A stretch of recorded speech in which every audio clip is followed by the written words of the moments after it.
Good morning.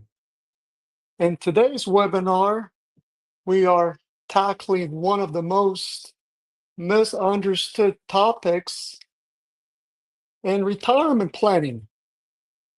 Who is considered a disqualified person for a solo 401k?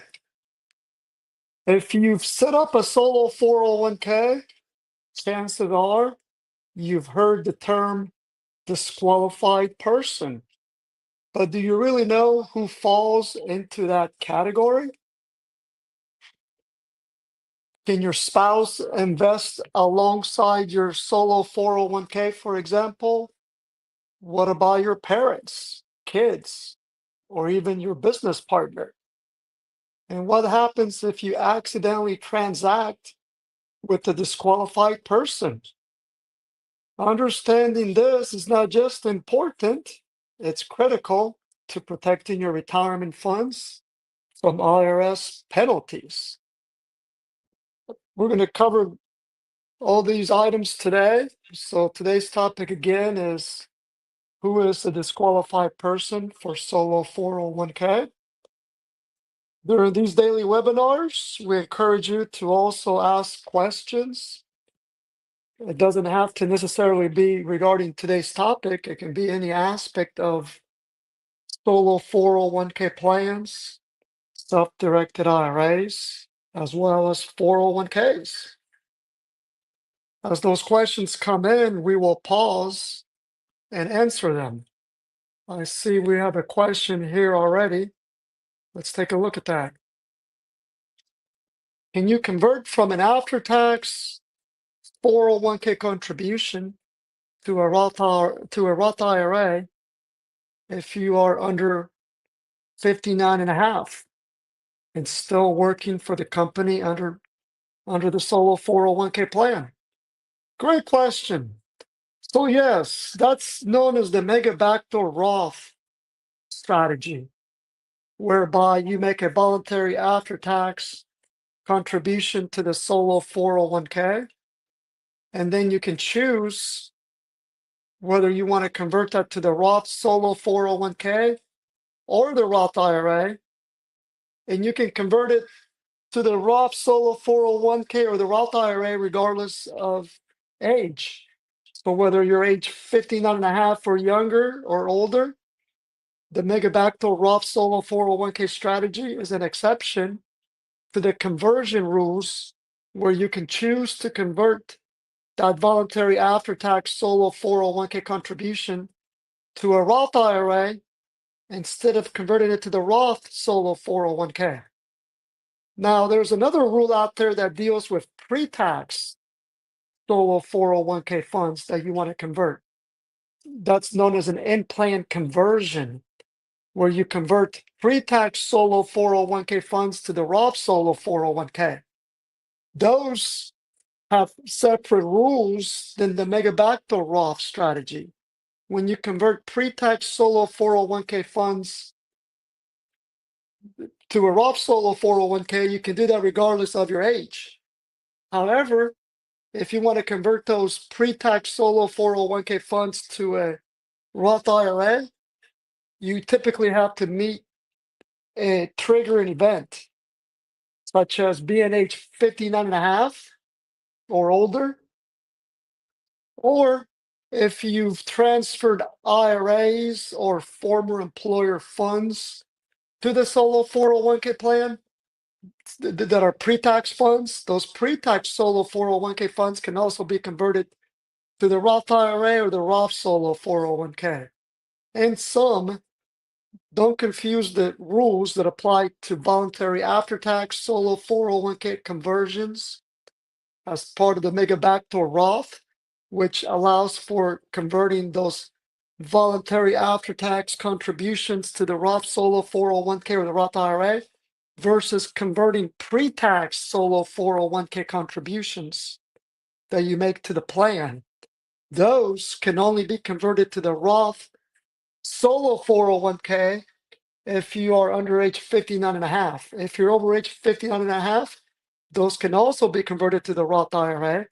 And again, there's that exception for funds that you transfer from IRAs or outside former employer plans to the solo 401k that are pre-tax funds.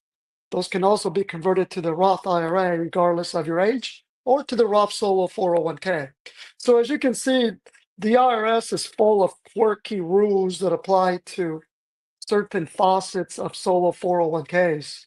And that's an example there of the various contributions, how they have their own rules, not only when they're being converted, but they also have their own rules when they're being distributed.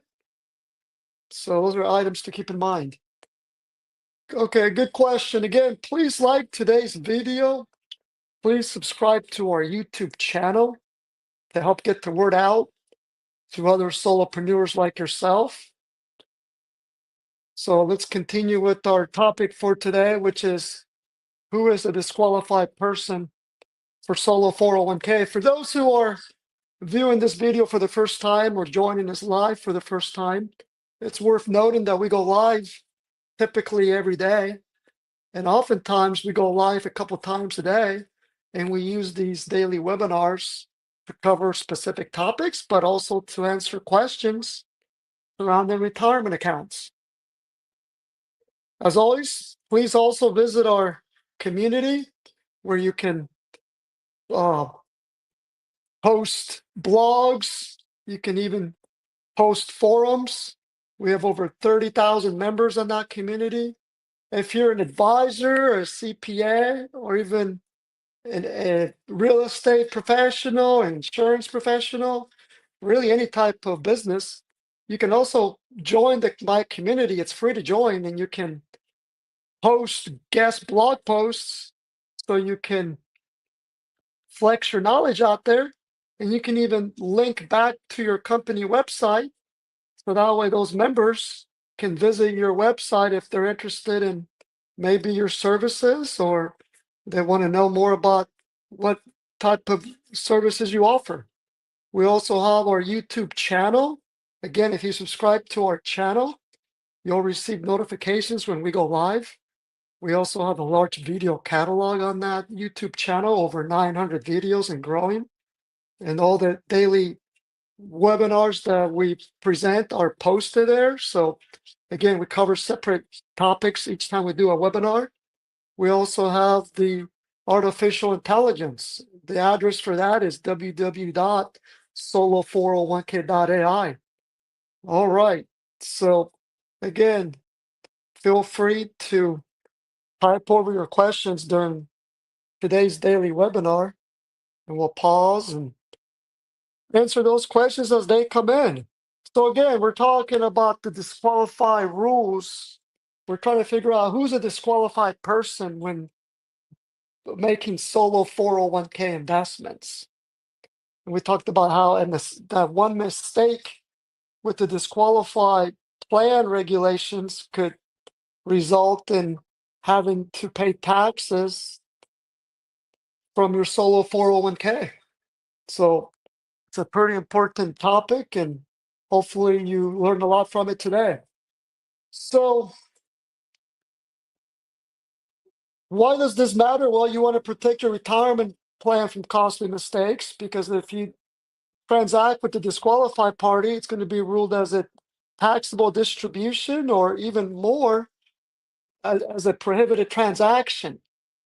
So we're going to learn about which family members you can transact with when utilizing your solo 401k for investing versus those that you cannot, and also how to avoid those prohibited transactions. Okay, so let's pull up the slide here regarding disqualified persons. So the disqualified person means that if you want to make a solo 401k investment, let's say you want to invest in real estate, oftentimes our clients like to invest in alternative investments, whether it's trust deeds, promissory notes, rental real estate, or even private equity. And oftentimes they're not sure whether or not such an investment can be made. Well, one, the plan does allow for those types of investments, but you have to be aware of disqualified persons. So, for example, on this list here, we've got your spouse listed as a disqualified person. So what that means is that if you want to invest your solo 401k, let's say you want to invest your solo 401k in a private equity fund, a real estate syndicate. And let's say that your spouse is the general partner of that LLC or limited partnership of that real estate syndicate. If you invest your solo 401k funds in that limited partnership or LLC, that would be considered a prohibited transaction because your spouse works for that limited partnership. He's an employee, officer, or director, or he's the partner of that limited partnership. So, other examples of disqualified persons would be your parents. So, you notice there it's referring to your natural parents and also your adoptive parents.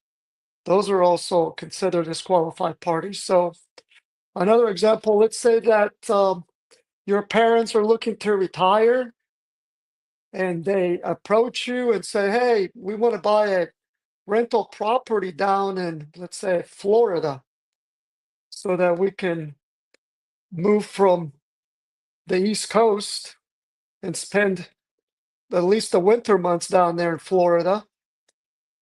And they ask, well, why don't you invest your solo 401k in this property and we'll go ahead and rent out property from your solo 401k. And that way you're going to have a chance to grow your retirement account. And instead of us paying rent to someone else, we're going to pay to your retirement account. Well, unfortunately, that would be a prohibited transaction because your parents are also disqualified parties, which means that in the context of real estate, for example, when your solo 401k invests in, let's say, a rental property, your parents cannot use that property even if they pay market rate rent. Even if they only use it for a day or a few days or a few months out of the year, they're considered disqualified persons. Therefore, your parents can never rent out property that's owned by the solo 401k plan. Same thing with your children. Let's say your children are going off to college and you found a really good property on campus and you like to invest your solo 401k in that property and then have your kids use it while they go to college. Unfortunately, they're considered disqualified persons as well. So that investment would be considered prohibited.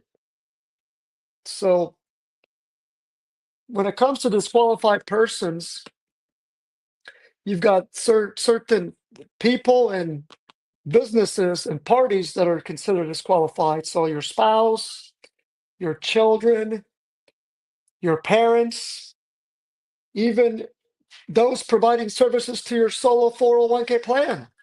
Let's say your CPA provides services to your solo 401k where he or she files the annual tax return for that 401k or does any type of reporting. Your CPA is considered a disqualified party. So just like in the example above, whereby if your solo 401k invests in a rental property, your parents cannot utilize that property, so they can't rent it out. Same is true for your CPA because he or she is providing services to your solo 401k plan. So that's considered a prohibited transaction and disqualified. Also, let's say that you are self-employed, because obviously to open a solo 401k, you have to be self-employed. Let's say that you invest your solo 401k in a property and you want to have your business use that property for business purposes. That could be considered prohibited as well because that's your business.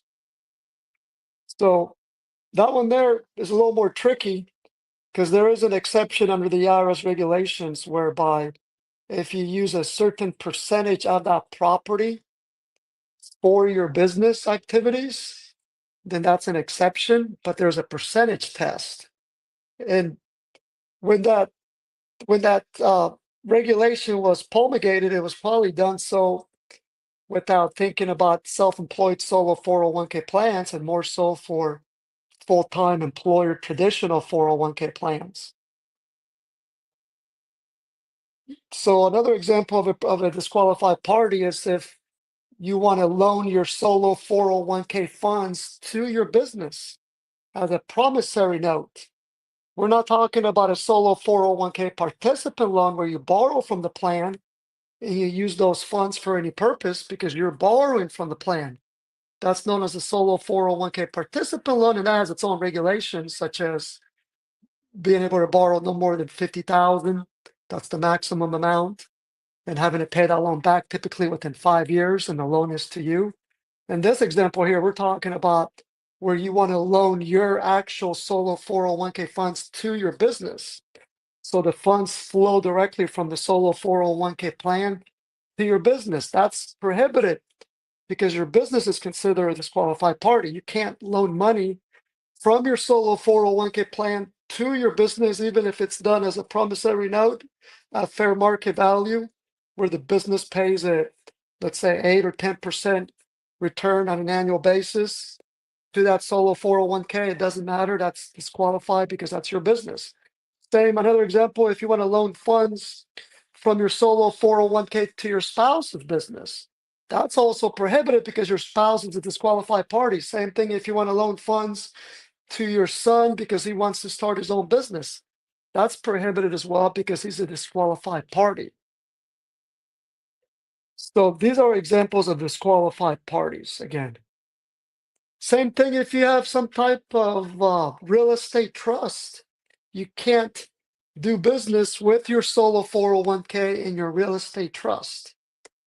So rule of thumb is that if you're trying to process a solo 401k investment with any of these individuals up here, or a business that you own, or your own living trust, family trust, real estate trust, your business, or someone that provides services to your solo 401k, those are disqualified parties.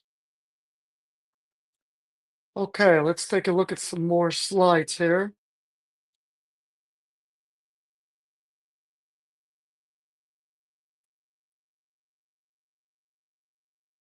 Again, go ahead and type over any questions you have during the live webinar. We'll pause and answer those questions as they come in. So the core definition of a disqualified person is essentially someone that provides services to your solo 401k plan.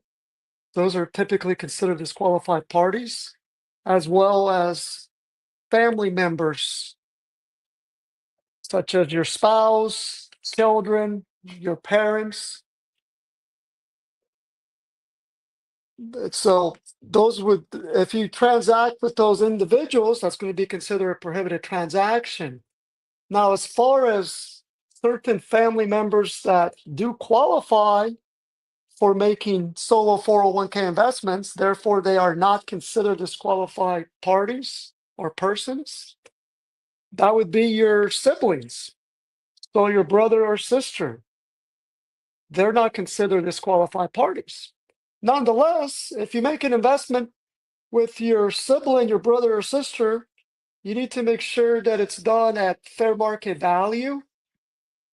For example, let's say your sister owns a rental property and she wants to sell it to your solo 401k plan.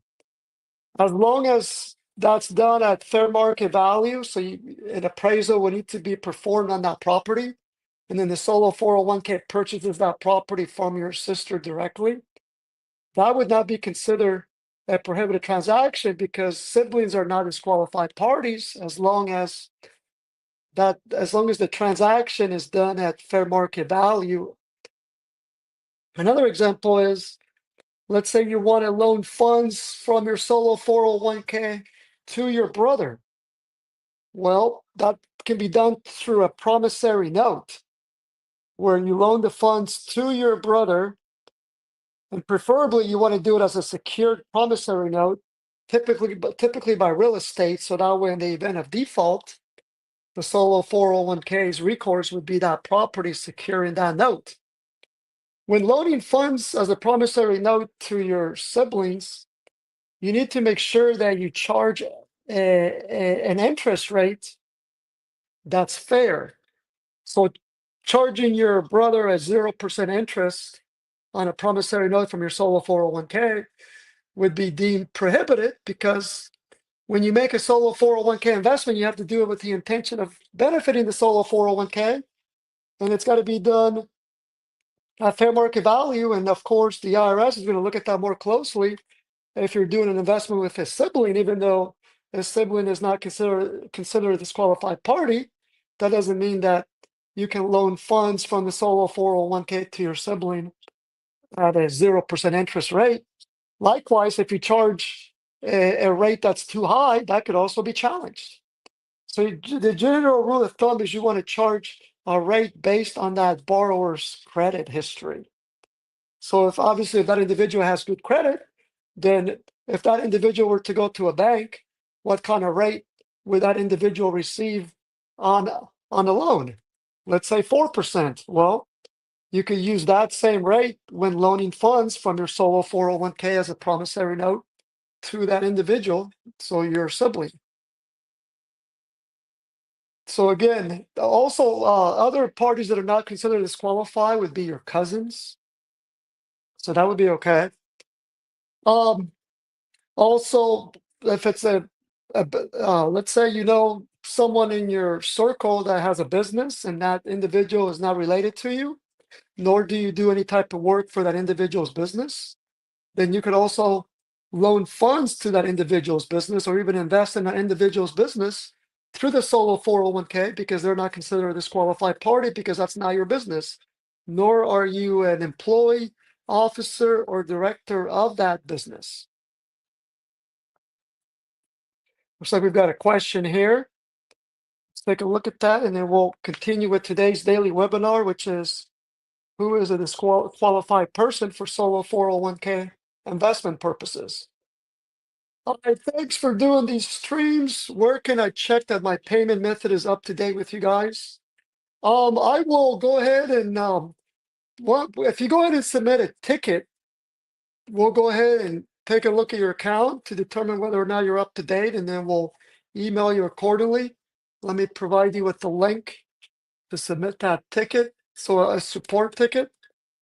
Keep in mind, we don't have access to your solo 401k funds. So when we are invoicing you, those annual fees can be paid with personal, business, or solo 401k funds. And you can typically pay by credit card or by check. And I'm going to provide you with the ticket where you can submit a support ticket. You're going to submit a support ticket there, and we'll check your account to see if it's current on fees. Okay, so again, today's topic is who is a disqualified person for solo 401k? We've been going over this topic at great length. Let's continue here. We've given some examples. And as far as best practices for avoiding mistakes is to, before you make an investment, reach out to your CPA, attorney, or even your solo 401k plan provider and run the transaction by your solo 401k provider. Your solo 401k provider can't provide tax or legal advice, but they can provide educational support. For example, clients at my solo 401k financial email us, or we speak to them all the time when they want to make some type of investment, and we go over those regulations so that way they can make an informed decision as to whether or not that such an investment is going to violate the prohibited transaction regulations, and then they'll go back and discuss it further with their tax professional. And we are well versed on the regulations, whether we're talking about investment regulations, which oftentimes that's where the prohibited transaction rules come into play, as well as identifying who's a disqualified person, We're also well versed on the contribution regulations, distribution regulations, conversion regulations, decedent account regulations. So upon your death, what happens to your solo 401k funds? Bottom line, we are well versed on all regulations regarding solo 401k plans.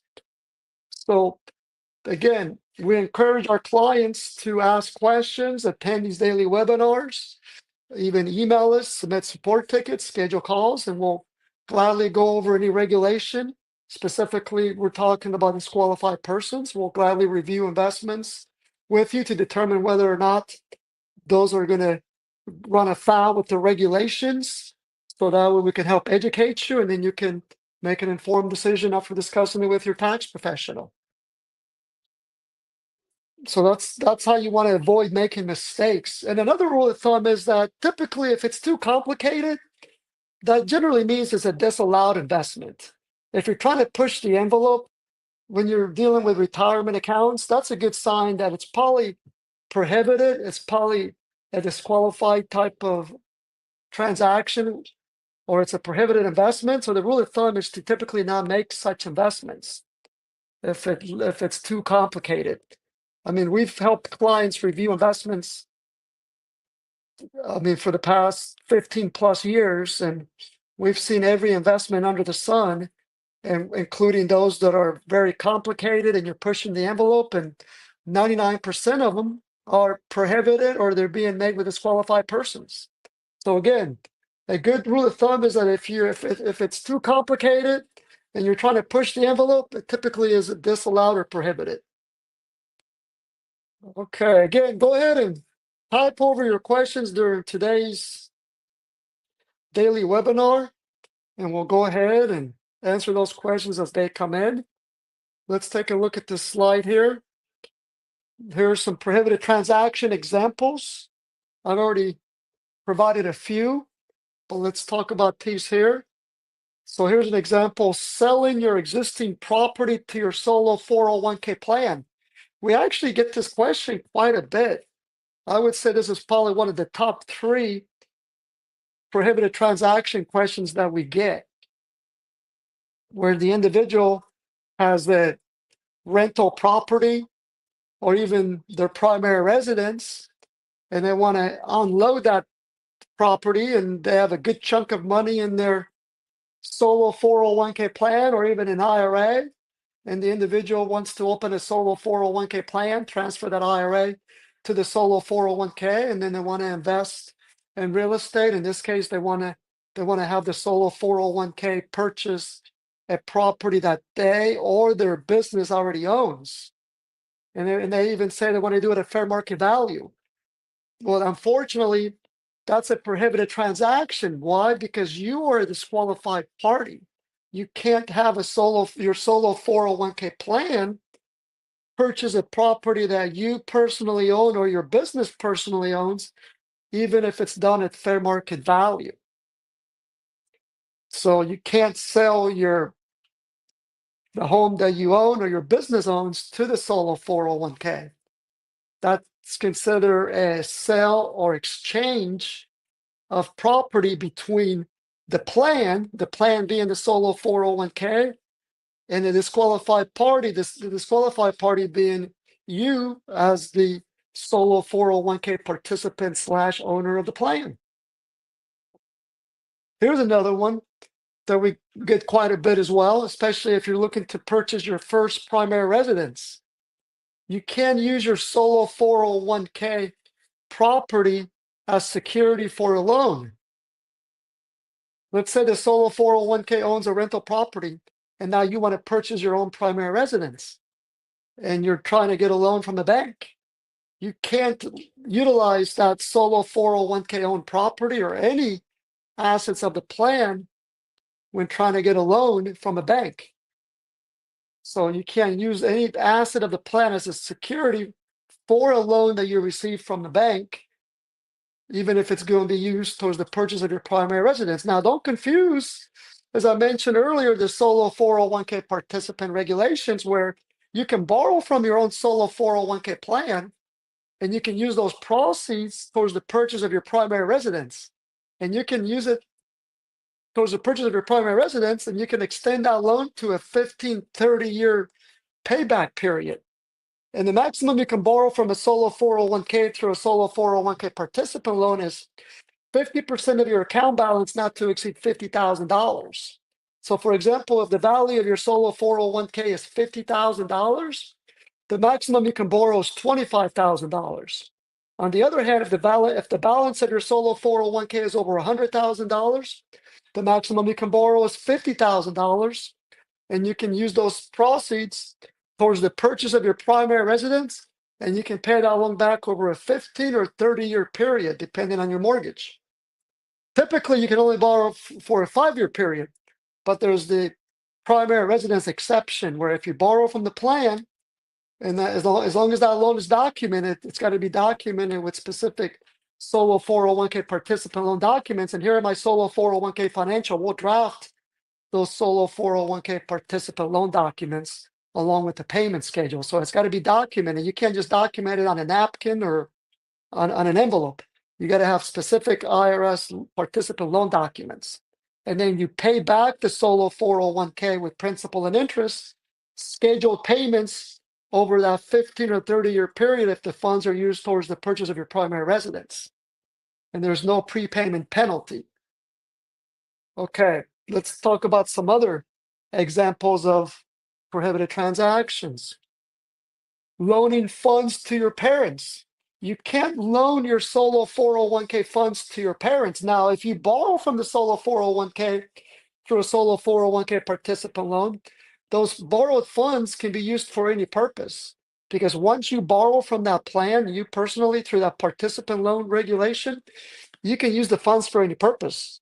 So you can loan those funds to your parents, but that would be outside of the plan, and that would be a loan from you personally to your parents. But you cannot loan your solo 401k plans directly to your parents. Why? Because they are a disqualified party. Same thing with your children. They're also considered a disqualified party. Same thing, we already talked about that you can now loan your solo 401k funds to your business. Again, you can borrow from your plan through a solo 401k participant loan, and then you can use those funds for your business, but the loan is not to your business, it's to you. So you have to pay that loan back with personal funds if we're referring to a solo 401k participant loan. This example is where you're loaning funds directly from the plan to your business. That's prohibited. That's disallowed because your business is considered a disqualified party.